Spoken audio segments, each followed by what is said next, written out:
Hi, if you haven't watched one of my videos before, my name's Patrice.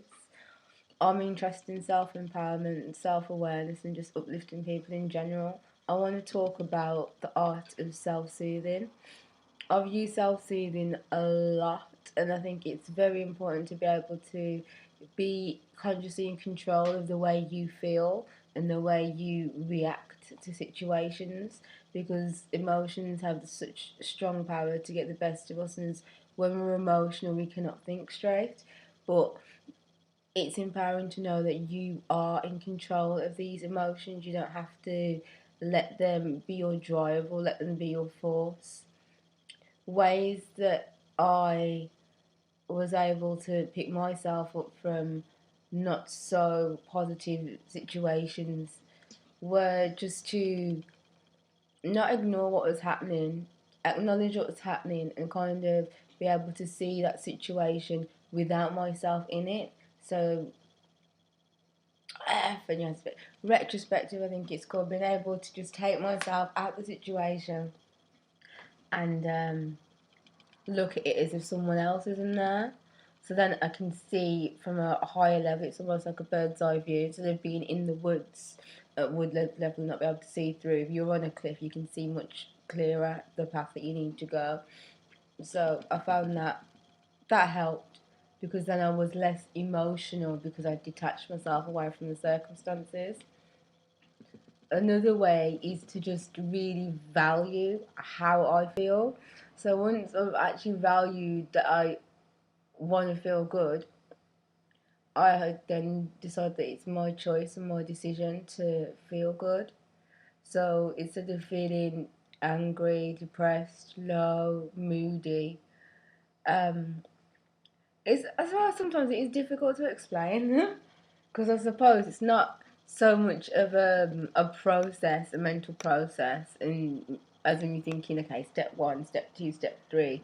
It's just I don't know, like an instantaneous shift. Once I know, okay, this is me doing this to myself, I'm the one that's kind of allowing these thoughts to rule, because it obviously is all thoughts before you actually feel it physically. Once I say, okay, I'm responsible and I'm accountable, and I start holding myself accountable for my reactions, then it's a lot more easier to like put my foot down. But when you're blaming other people, saying, okay, I'm like this because they did this and they done that, and then you feel more justified in feeling angry or feeling resentment, and the resentment just grows, and it's almost like you like being in that state. It's kind of weird, because I'm speaking from experience. Like, I've done EFT tapping before, and I know that that's worked for me. But I've been in a situation where I've been feeling low, really groggy, and then in my head I've just thought, oh, let's do EFT, and then I thought like, no, don't do EFT, and I knew it worked, but obviously a part of me wanted to stay low. So I think, but it's only because I'm aware of it that it's just like, okay, somewhat of me stays low. I'm gonna investigate why I want you to stay low when I'm feeling a bit better.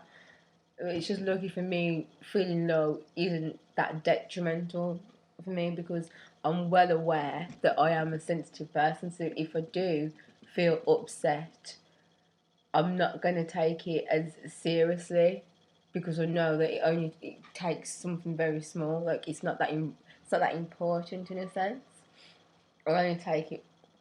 I can take it on the chin and kind of think, okay, I know I'm sensitive. This happened. I'll work it out when I feel better. But for now, I'm going to be in my feelings. And I think that's a good way. I think it's all about knowing yourself.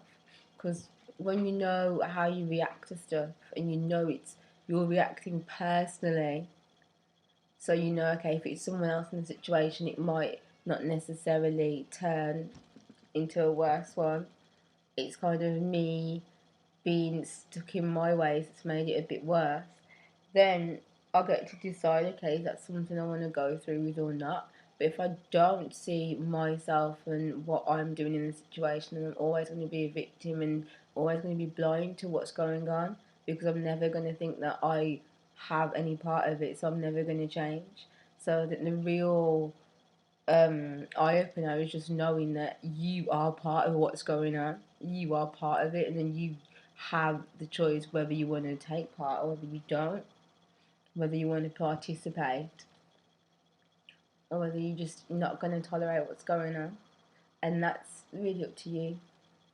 I'm going to go now. You can see me waving over the crisps. Yeah, I've done a video with eating some crisps, but I haven't ate them. So I'll update you later. Take care.